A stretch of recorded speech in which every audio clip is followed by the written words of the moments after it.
চারটা কারণে বিশ্বনবীর এতগুলো বিয়ে হয়েছে। জোরে বলেন কয়টা? একটা হচ্ছে এডুকেশনাল কজ, একটা হচ্ছে লিগ্যাল কজ, একটা হচ্ছে সোশ্যাল কজ, আর একটা হচ্ছে পলিটিক্যাল কজ। এডুকেশনাল কজ যেটা প্রথমে বললাম, নবীর কাছ থেকে শিখতে আসতো পুরুষেরা, নারীরা শিখতে পারে না, মাসালা জানতে পারে না। আল্লাহ বললেন বেশি করে বিয়ে করো, মাসালাগুলো তোমার বিবিদের কাছে জানাও, হায়েজ নেফাজের মাসালা, বিয়ে করলে স্বামী স্ত্রীর দাম্পত্য জীবনের মাসালা। ও নবী, তুমিও বলতে লজ্জা পাও, নারীরা শুনতে লজ্জা পায়, তোমার বিবিদের কাছ থেকে এসে এসে শিখে যাবে রে নবী। এক নম্বর কজ এডুকেশনাল। দুই নাম্বার লিগ্যাল। অনেকে ছেলে দত্তক রাখে, পালক পুত্র, খবরদার, পালক পুত্র কোনদিন আপনার আপন পুত্র হতে পারে।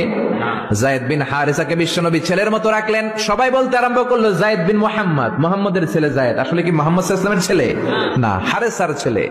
দুইটা গেল। তিন নাম্বার সোশ্যাল কারণে আমার নবী ছিলেন সামাজিক, সামাজিকতার বন্ধনকে শক্ত করার জন্য কিছু বিয়ে করলেন। এই সোশ্যাল কারণে বিশ্বনবীর বিয়ের সংখ্যা বেড়েছে। সর্বশেষ হচ্ছে পলিটিক্যাল, রাজনৈতিক কারণে। দেহ ভোগের জন্য মুহাম্মদ একটা বিয়ে করে নাই, বলেন ঠিক না?